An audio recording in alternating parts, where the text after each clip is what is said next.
There are moments in your life that act as doorways. You don't see them as such when you're standing before them. They look like any other ordinary Tuesday evening, any other quiet moment on a worn-out couch. They are disguised as the mundane. But when you pass through, the architecture of your entire world changes, subtly at first, and then all at once. The walls shift, the ceiling rises, and the light that filters through the windows is of a quality you have never seen before. For me, that doorway looked like Julian, and it smelled like his favorite worn-out gray hoodie, the one that was more soft memory than fabric. He had come home late, a ghost haunting the edges of a brutal work week. I had heard the key in the lock, the familiar, weary sigh as he dropped his laptop bag by the door with a thud that echoed the weight he was carrying on his shoulders. I was on the couch, where I often was, editing photos in the low, warm glow of a single-floor lamp. The city hummed its distant lullaby outside our third-floor window, a constant, unobtrusive soundtrack to our shared life. I didn't look up immediately, giving him the space he always seemed to need to decompress, to shed the armor of the outside world.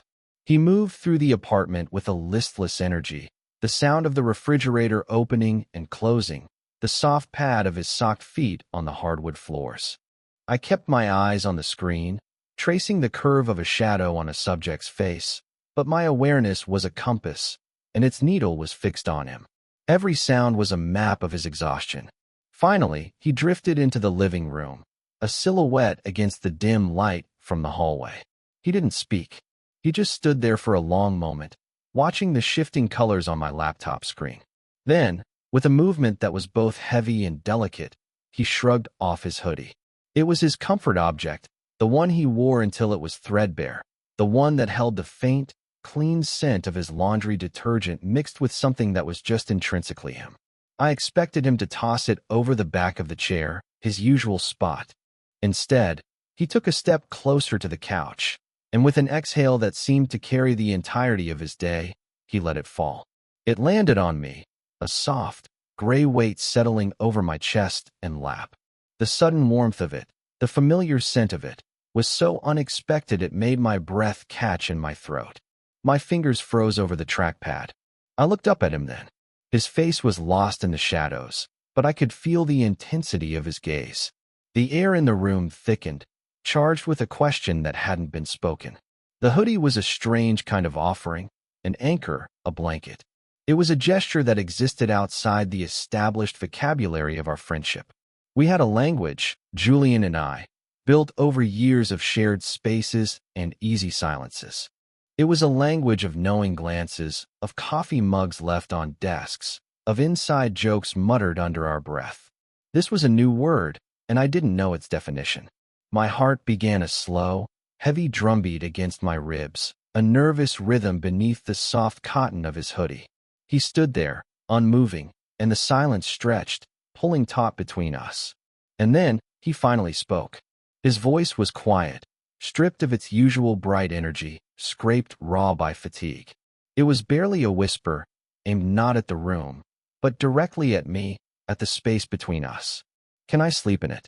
The question hung in the air, simple and yet impossibly complex. It was a Trojan horse of a question, seemingly innocuous on the outside, but carrying an army of unspoken needs within. He wasn't asking for the hoodie back. The hoodie was already on me. He was asking for the space the hoodie occupied. He was asking for permission to collapse, to fold himself into the small pocket of warmth and safety that I represented in that moment. He was asking to share my space in a way he never had before, to cross a boundary we had both meticulously, if unconsciously, maintained for years.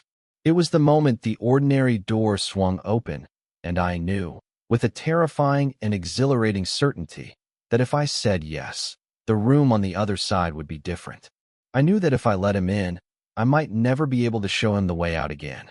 And the most frightening part of all was that I didn't want to. To understand the weight of that gray hoodie, you have to understand the foundation it landed upon. Our friendship hadn't been built overnight. It was a slow, careful construction, a decade in the making. We met in a crowded university lecture hall, two people seeking refuge from the overwhelming tide of freshman year anonymity. Julian was all bright, kinetic energy, a supernova of easy smiles and loud laughter that drew people into his orbit effortlessly. He was the kind of person who seemed to befriend the entire world without trying. I was his opposite, a quiet observer, more comfortable behind the lens of my camera than in the center of a conversation, someone who collected moments instead of people. I studied the world in frames, in compositions of light and shadow, and from the moment I met him, Julian was the most compelling subject I had ever found. He was oversaturated color in a muted world. We became friends through a series of happy accidents and shared classes. He'd save me a seat. I'd help him cram for a midterm. He would drag me to parties where I would stand awkwardly in a corner, and he would somehow always find his way back to me, a drink in hand and a story on his lips, creating a small, safe bubble for us in the middle of the chaos. He never pushed me to be more outgoing, never made me feel like my quietness was a flaw. He simply accepted it, making space for my silence alongside his noise. We were an unlikely pairing, a study in contrasts, but it worked. We balanced each other. He pulled me gently into the world, and I provided a calm harbor for him to return to when the world became too much. After graduation, when the currents of life threatened to pull our little boat in 1,000 different directions, it was Julian who suggested we get an apartment together. It was a practical decision, a way to split the crushing rent of the city, but for me, it felt like something more. It was a choice to continue our shared existence, to weave our lives together more intentionally. My feelings for him by then had already deepened into something I was terrified to name. It had been a gradual process, like a photograph developing in a darkroom. At first, it was just an indistinct shape, a vague warmth in my chest when he smiled at me. But over time, the image sharpened, the details coming into focus until I could no longer deny what was there. I was in love with my best friend. It was a quiet, hopeless, and deeply private ache. Living with him was both a gift and a form of exquisite torture. I learned the intimate cartography of his life. I knew the specific creak of the floorboard outside his bedroom door. I knew he hummed, slightly off-key, when he was making coffee in the morning. I knew he had one specific mug, a chipped ceramic thing he'd had since childhood, that he would use for tea when he was feeling sick or overwhelmed. I photographed these details in my mind, storing them in a secret gallery no one else would ever see. His presence filled our small apartment, making it feel like a home. But it was a home with a carefully drawn line down the middle.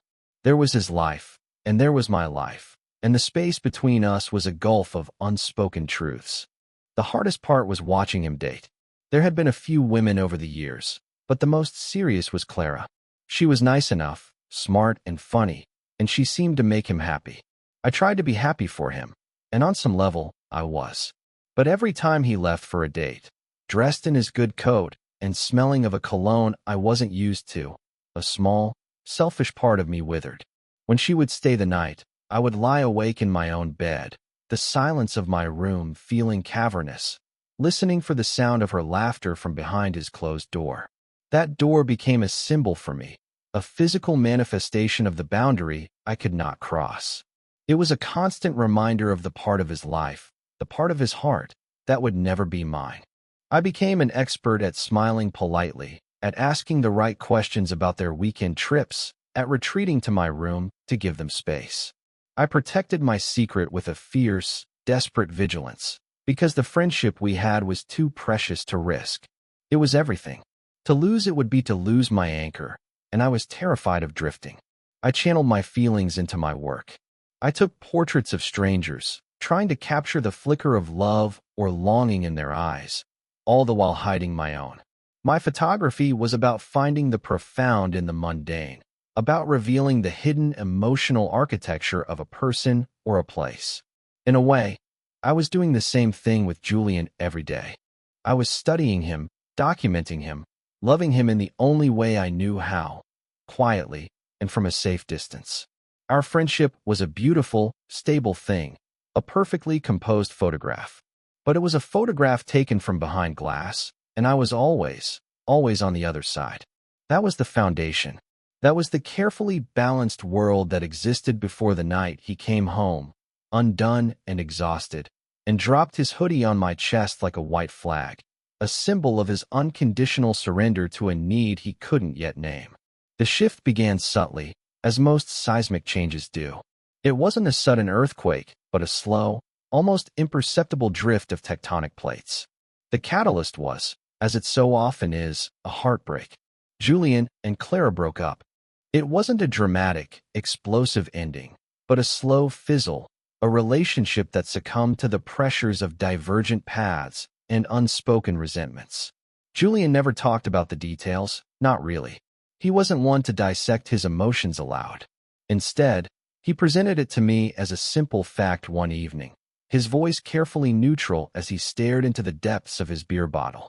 "Clara and I are done," he'd said, and that was that.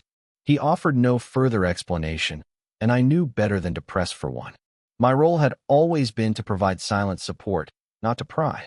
A part of me, a shameful, hidden part, felt a flicker of relief, which I immediately buried under a mountain of guilt. I was his friend first. My own selfish hopes had no place here. So I did what I always did. I made him dinner, I put on a movie we both loved, and I let the comfortable silence of our apartment be a balm for his unarticulated hurt. I expected him to bounce back, as he always seemed to do. Julian had a natural buoyancy, an ability to ride the waves of life without being pulled under. I thought he would throw himself back into his social life, that our apartment would once again become just a launching pad for his nights out with friends. But that's not what happened. Instead of going out, he started staying in. The breakup coincided with a brutal project at his consulting firm, a perfect storm of emotional and professional exhaustion. He was traveling more for work, short, draining trips to sterile conference rooms and anonymous hotels. And when he came home, he was hollowed out. The bright, kinetic energy that had once defined him seemed to dim, the wattage turned down low. He stopped making plans. His weekends, once filled with brunch and bars and people, became quiet affairs spent within the four walls of our home. And in his retreat from the world, he drifted closer to me. It wasn't a conscious choice, I don't think. It was more like a plant instinctively turning toward the only available source of light. I became his constant. He would come home from a trip, drop his bags, and just collapse onto the armchair opposite me, watching me edit photos for hours without saying a word. The silence between us changed. It had always been comfortable, but now it felt necessary, functional. It was a space where he could simply exist without the pressure of performance. He started seeking a new kind of comfort, a deeper level of solace than our friendship had previously required. He began to blur the lines. He'd wander into my room while I was working, not to ask anything specific, but just to be in the same space, perching on the edge of my bed and scrolling through his phone. He started leaving things behind, small territorial markers of his presence in my life. A coffee mug on my nightstand, a book on my desk. These were tiny, almost meaningless gestures, but to me, they felt like the first tentative shoots of a new and unidentifiable plant pushing up through the carefully tended soil of our friendship. The physical boundary between us began to dissolve as well, slowly and cautiously. It started on the couch. We'd be watching a movie, and his foot would press against mine, and he wouldn't move it away. Or he'd fall asleep, his head slumping closer and closer until it was resting on my shoulder. The first time it happened, my entire body went rigid. I sat there for 2 hours, my arm numb, my heart pounding a frantic, terrified rhythm, afraid to move a muscle for fear of breaking the spell. He was just tired, I told myself. It meant nothing. It was a simple, platonic consequence of exhaustion. But then it happened again, and again. He seemed to be seeking my proximity, my physical presence, as a source of regulation. It was as if my stillness calmed his inner storm, my quiet presence a shield against his loneliness. I was becoming his safe harbor, his anchor, and while the responsibility of it terrified me, the reality of it thrilled me in a way I could barely admit to myself. The plates were shifting, and the ground beneath my feet felt increasingly unstable, and all I could do was hold my breath and wait for the tremor to pass. And so the ritual began. It was a quiet, unspoken agreement that took root in the fertile ground of his exhaustion and my secret longing. It became the central ceremony of our evenings, a liturgy of unspoken needs. It almost always started on the couch, that worn, comfortable piece of furniture that had become the stage for our shifting dynamic. I would be there first, settled in my usual corner with my laptop, the low light of the lamp pooling around me. He would come home, shed the day, and gravitate toward the living room, drawn by the quiet hum of my presence. He would sink into the cushions at the other end, a silent sigh escaping his lips. For a while, we would exist in our separate spaces, the length of the couch a respectable, platonic distance between us. But the space would never hold. Slowly, inevitably, he would drift. It might start with him stretching his legs out, his feet finding their way into my lap. The first time, he'd mumble the sleepy, "Sorry, man, just tired," and I'd replied with a tight, "It's fine," my voice an octave higher than usual. My hands would hover uselessly in the air for a moment before I forced them back to my keyboard, typing nonsense, every nerve ending screamingly aware of the weight of his ankles on my thighs. Soon, the apology was dropped. It became an assumed permission. His feet in my lap were the prelude, the opening notes of a familiar song. From there, the progression was always the same, a slow, deliberate erosion of the space between us. He would eventually abandon the pretense of watching whatever was on the screen. He'd shift, turning on his side to face me, tucking his knees up. The distance would shrink from feet to inches. He would inch closer, a gradual migration across the cushions, until his shoulder was pressed against mine. He'd rest his head on the back of the couch, his face turned toward me, and his breathing would begin to deepen, his eyes fluttering closed. My own breath would hitch, my entire being focused on the points of contact, shoulder to shoulder, hip to hip. It was an agonizing, beautiful torture. My mind would race, a frantic internal monologue trying to catalog and interpret every tiny signal. This is just friendship. He's just tired. He doesn't know what he's doing. He trusts you. But another, more hopeful voice would whisper, "No one does this. Not like this. This means something." The hoodie was a key part of the ritual. The night he'd first dropped it on me and asked to sleep in it had set the precedent. He'd curled up on my other side, pulling a corner of the hoodie over his shoulder, his head eventually finding its way to my chest. I had sat there, petrified and soaring, my arms awkwardly at my sides, listening to the sound of his steady breathing against my ribs. After that night, the hoodie became the prop that allowed the ritual to happen. He would come into the room, find me on the couch, and with a soft, questioning look, he would gesture to the hoodie if it was lying on the chair. I would nod, a lump in my throat, and he would retrieve it and settle in beside me, sometimes draping it over both of us like a shared blanket, a thin, soft cotton roof for our fragile, makeshift shelter. Over weeks that bled into months, the ritual became more deeply ingrained, and the intimacy escalated in subtle, terrifying increments. One night, as he slept with his head on my shoulder, his hand, which had been resting on his own chest, slid down in his sleep and landed on my stomach. I stopped breathing. I watched his hand, the long, capable fingers resting just below my rib cage, and I could feel the heat of his palm through my t-shirt. It was an innocent gesture, an unconscious movement in sleep, and yet it felt like a brand. Another time, we fell asleep together, properly, me leaning against the arm of the couch and him curled against my side. I woke up in the disorienting blue light of early morning to find his arm thrown over my waist, his hand clutching a fistful of my shirt, holding on to me as if he were afraid I might drift away in the night. His face was buried in the crook of my neck, his warm breath ghosting against my skin. In that moment, with the city still asleep and the world quiet, it felt so real, so right, that it broke my heart. This routine was my heaven and my hell. It was a source of profound comfort, a feeling of being needed and trusted in a way I had never imagined. But it was also a source of intense, gut-wrenching anxiety. I was living in a state of perpetual, high-alert analysis. I was a seismologist monitoring a fault line, hyper-aware of every tremor, every fractional shift. I felt like a fraud, like I was stealing these moments of intimacy under false pretenses. He was lonely and exhausted, And I was what? A convenient source of warmth? A human-shaped pillow? His plausible deniability was my torment.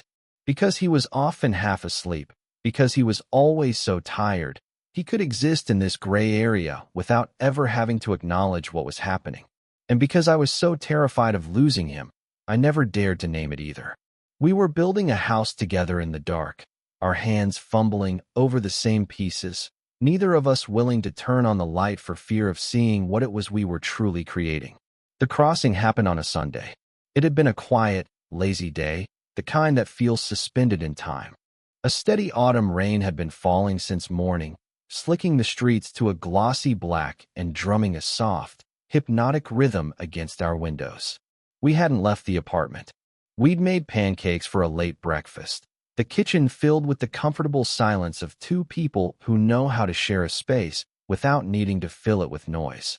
The entire day had a soft, blurry quality to it, as if the rain had washed all the hard edges from the world.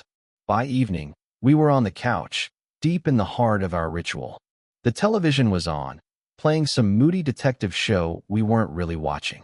The only other light came from my laptop, which was open but ignored on the coffee table. Julian was curled against my side, his head resting on my chest, right over my heart. I wondered if he could feel its frantic, unsteady beat, a traitorous drum betraying the calm facade I worked so hard to maintain. His hoodie was draped over us, a familiar tint that captured our shared warmth and the scent of rain-soaked air from the slightly open window. His breathing was slow and even, and for a long time, I thought he was asleep. I was looking at the way the faint blue light from the television traced the line of his jaw, the soft curve of his eyelashes against his cheek. It was a perfect composition, a portrait of peaceful surrender. I felt a wave of affection so powerful it almost stole my breath, a painful, soaring thing that lodged itself in my throat. It was in that moment of acute, unguarded tenderness that he moved. He didn't startle or shift away. Instead, he lifted his head just enough to look at me. His eyes, when they met mine, were not sleepy. They were wide open, clear, and unervingly present. The gray light caught in them, and I saw a universe of something I couldn't decipher: vulnerability, confusion, and a quiet, aching question. The air, which had been so soft and heavy with comfort, suddenly became thin and electric. The sound of the rain, the drone of the television, it all faded away into a distant hum. The only thing that existed was the inches between our faces, the charged space between his eyes and mine. My heart, which had been beating quickly, now seemed to have stopped altogether. We just looked at each other, and in that protracted silence, 1,000 unspoken conversations seemed to take place. The entire history of our friendship, the secret of my love, the mystery of his need, it all converged in that single, silent gaze. He was the one who broke the silence. His voice was a bare thread of sound, so quiet I felt it more than I heard it. "Leo." I couldn't form a word. I just nodded, a tiny, jerky movement. His eyes searched mine, and I felt completely, terrifyingly exposed, as if he were looking past my irises and directly into my soul, reading the secret I had guarded for so long. He swallowed, and I watched the subtle movement in his throat. Then, he asked the question that dismantled the world. Would it be okay? He didn't finish the sentence. He didn't have to. I knew what he was asking. It wasn't a question about shifting his weight or getting more comfortable. It was a request for permission to cross the final, most sacred boundary. It was the moment where plausible deniability went to die. He was awake. He was aware. And he was asking. He was giving me the choice, laying the final brick of this structure we had built in my hands, asking me if I wanted to complete it. For a heartbeat, fear seized me. The fear of this being a mistake, of it ruining everything, of him waking up in the morning full of regret. But then I looked at his face, at the raw vulnerability there, and I saw my own longing reflected back at me. And I knew that turning back wasn't an option. We had walked too far down this path. The door was open, and the only way was through. I gave another small nod. And then, I found my voice. It was as quiet as his, a single word that felt like a vow. Yes, he closed the remaining distance with an agonizing slowness. It wasn't a kiss of passion or demand, but one of tentative, hesitant discovery. It was soft and gentle, and it tasted of uncertainty and a deep, unexplored yearning. It was a question and an answer all at once. It was the quietest, most cataclysmic event of my life. A line had been crossed, a seal had been broken, and in the soft, rainy darkness of our living room, everything, absolutely everything, had changed. The aftermath arrived not with a bang, but with the deafening silence of a new day. I woke up first, still on the couch, the gray morning light filtering weakly through the window. For a moment, disoriented, I thought it had been a dream. But then I felt the warmth beside me. Julian was still there, curled on his side, his back to me, the hoodie tangled between us. The memory of the kiss, of the soft press of his lips against mine, rushed back with a dizzying, heart-stopping clarity. It was real. It had happened. A slow, hopeful smile spread across my face as I lay there, listening to the sound of his quiet breathing, the city stirring to life outside. But when he woke up, something was wrong. He stirred, stretched, and then seemed to become aware of our proximity with a sudden, jarring self-consciousness. He sat up quickly, running a hand through his already messy hair, and he wouldn't look at me. The easy, comfortable intimacy of the night before had evaporated, replaced by a tense, brittle awkwardness. The air was thick with things unsaid. Coffee, he mumbled, scrambling off the couch as if it were on fire. He disappeared into the kitchen, and I was left alone in the wreckage of our cozy nest, a cold knot of dread tightening in my stomach. The rest of the day was a masterclass in avoidance. Julian moved through the apartment like a ghost, always finding a reason to be in a different room.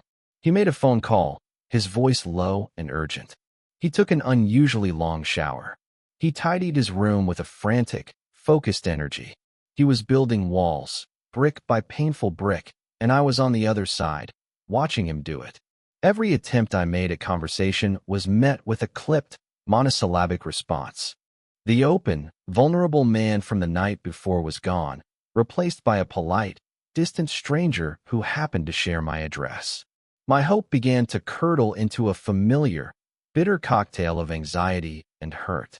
I had misinterpreted everything. I was a fool. The kiss hadn't been a confession, it had been a mistake. A moment of weakness born from loneliness that he now deeply regretted. I was just the convenient harbor, and now that the storm had passed, he was desperate to set sail again. The next morning, it got worse.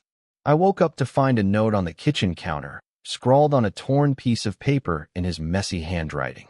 Hey, got called into the office early. Project emergency. Might have to fly out for a few days. Talk later. There was no warmth, no sign-off. Just a sterile, corporate-sounding excuse. He was running. He couldn't even face me. The knot in my stomach tightened until it was a solid ball of ice. He was gone before I even woke up. The silence in the apartment was immense, mocking. The space that had felt like a sanctuary just 2 days before now felt like a tomb. I spent the next few days in a fog of misery, replaying the kiss over and over in my mind, dissecting it, analyzing it until it lost all its magic and became nothing more than a source of pain. I berated myself for my own stupidity, for daring to believe that it could have meant the same thing to him as it did to me. His texts were sporadic and impersonal. Landed safely. Meetings are crazy. Hope you're good. Each one was a small, sharp jab, a reminder of the chasm that had opened between us. I responded with equal brevity, not wanting to reveal the gaping wound he had left behind. The ritual was broken, the sanctuary defiled, and I was lonelier than I had been before it ever began. The taste of that intimacy had made the subsequent starvation unbearable. After 4 days of this agonizing silence, something in me snapped. I couldn't live in this limbo anymore. I couldn't go back to pretending, to being the quiet, understanding friend who asked for nothing. The kiss had changed the terms of our agreement, and I deserved to know what the new contract said. I was tired of being a quiet observer of my own life. I needed an answer, even if it was the one I dreaded most. My pain finally outweighed my fear. He came home late on Thursday night. I was waiting for him, sitting in the dark living room, the scene of the crime. I heard his key, the soft click of the door. He stepped inside, and I flicked on the lamp. He flinched, startled to see me there, his face pale and drawn. He looked exhausted, but it was more than just travel-weary. It was the deep, soul-crushing exhaustion of a man at war with himself. "Hey," he said, his voice rough. "You're up. We need to talk, Julian," I said. My own voice was steady, much calmer than I felt. My heart was hammering against my ribs, but my resolve was a cold, hard stone in my chest. He sighed, a sound of pure defeat. He didn't try to evade it this time. He just dropped his bag and sank into the armchair, avoiding my eyes, staring at his own hands. "Look, Leo, about the other night," he started, the apology already forming on his lips. "No." I cut him off, my voice sharp. "Don't you dare apologize. Don't you dare diminish it or call it a mistake. It wasn't a mistake for me, and I need to know what it was for you." I stood up, my own agitation making it impossible to sit still. I paced the small space in front of him. "For months, you have been coming to me for something. For comfort, for warmth. You have curled up against me and held my hand and slept in my arms. And I let you. I let you do it because I am so hopelessly in love with you that I was willing to take whatever scraps of affection you were willing to give." The confession hung in the air, raw and irrevocable. It was out. The secret I had guarded for a decade was finally free, and it was terrifying. Julian's head snapped up, his eyes wide with shock. He looked utterly devastated. "And then you kissed me," I continued, my voice trembling now. "You were awake, and you were aware, and you asked me if it was okay. And I said yes. And for a few hours, I let myself believe that it meant something. But then you ran. You disappeared, and you left me here to feel like the world's biggest fool. So I need you to tell me the truth. Just be honest. Was I just convenient? Was I just a placeholder for the warmth you were missing? Because if I was, I need to know. I need to know so I can figure out how to live with that." He stared at me, his face a mask of anguish.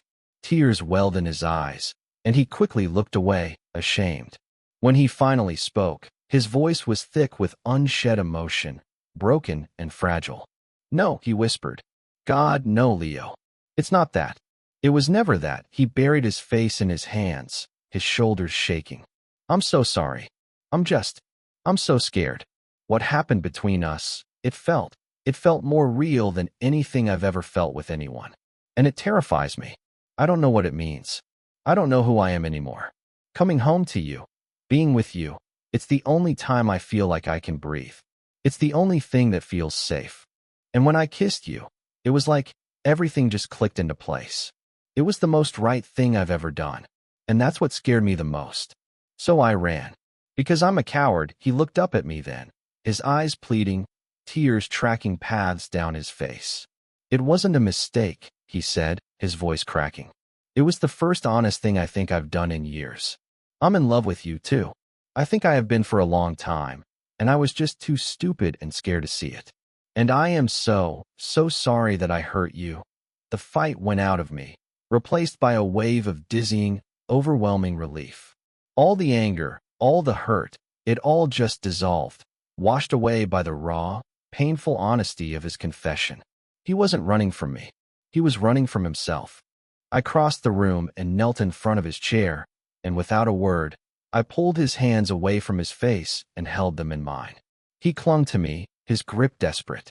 We stayed like that for a long time, two people in the quiet aftermath of a storm, finally ready to survey the damage and begin to rebuild. In the quiet days that followed our confrontation, we began the delicate process of building something new. The confession hadn't magically solved everything. It had simply cleared the debris. Now we had to lay a new foundation, one built on the truth we had both finally admitted. The awkwardness didn't vanish overnight, but it was different now. It wasn't the brittle, anxious tension of avoidance, but the soft, careful awkwardness of two people learning a new language together. We were mapping out the territory of U.S., a landscape that was both thrillingly new and comfortingly familiar. We talked. For the first time, we really talked. We sat up late into the night, not on the couch, but at the kitchen table, the symbolic neutrality of the space feeling important. We talked about his fears, his confusion over his own identity, The pressure he'd always felt to follow a certain path, a path that included a girlfriend like Clara, a life that looked correct from the outside. He confessed that the comfort he found with me was frightening because it was so effortless, so profound, that it called everything he thought he knew about himself into question. I listened, and I told him about my years of quiet longing, about the pain of watching him from the sidelines, about the terror and hope that had warred within me during our nightly rituals on the couch. We laid our secrets out on the table between us, like old photographs, and in sharing them, we robbed them of their power to hurt us. The physical dynamic of our relationship shifted from ambiguous to intentional. The couch, once a space of agonizing uncertainty, became a place of explicit comfort. The first time after our talk that we found ourselves there, watching a movie, a familiar tension began to build. I could feel him wanting to lean on me, and I could feel my own body tensing in anticipation. But this time, instead of letting the unspoken ritual play out, I broke the silence. I looked at him and simply opened my arm. It was a clear invitation, a question with no hidden meaning. A small, relieved smile touched his lips, and he settled against my side without hesitation. He rested his head on my shoulder, and I wrapped my arm around him, holding him securely. It was the same position we had been in 100 times before, but it felt entirely different. This time, there was no anxiety, no frantic internal analysis. There was only a deep, quiet, and profound sense of peace. It was a choice, made freely and with open hearts. The boundaries of our home redrew themselves. His bedroom door, once a symbol of our separate lives, was now often left ajar. One night, after a particularly long day, I found him standing in my doorway. He didn't say anything, just looked at me with a tired vulnerability that I now understood so well. I pulled back the covers on my bed in a silent answer. He crossed the room and slid into the space beside me, and we fell asleep facing each other, his hand resting on my chest, my own fingers tangled in his hair. There was no pretext, no excuse of fatigue or a scary movie. There was only the simple, honest desire to be close to one another. Our apartment, which had always been a shared space, finally became a shared home. I started photographing him again, but differently. Before, he was an unwitting subject, captured from a distance. Now, he was a willing participant.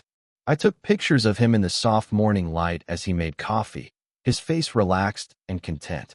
I took a picture of his hand resting on my thigh as we sat on the couch. I took a picture of him asleep in my bed, the morning sun painting stripes across his back. My photography had always been about finding the hidden truth in things, and now, for the first time, the truth was out in the open, beautiful and clear and ready to be captured. These new images weren't tinged with the melancholy of unrequited love. They were filled with the quiet, steady glow of a love that was real and returned. We were learning to heal, both together and as individuals. For Julian, it was about accepting a part of himself he had kept hidden, about realizing that love and safety didn't have to look the way he'd always been told they should. For me, it was about learning to trust in happiness, to believe that I was worthy of the love I had so long desired from afar. It was about dismantling the protective walls I had built around my heart and letting someone truly see me. We were two quiet architects, finally drawing up the blueprints for a life we wanted to build together, a structure made of trust and honesty and the beautiful, comfortable silence we had learned to create. There are moments that act as doorways, moments that change the very architecture of your world. Standing on this side of that doorway now, with Julian's head resting on my lap as I write this, his hand loosely holding mine, I can see the truth of it. The room we live in now is brighter, more open than I ever could have imagined. It was built slowly, with hesitant gestures and unspoken needs, but it was finished with honest words and a brave, terrifying vulnerability.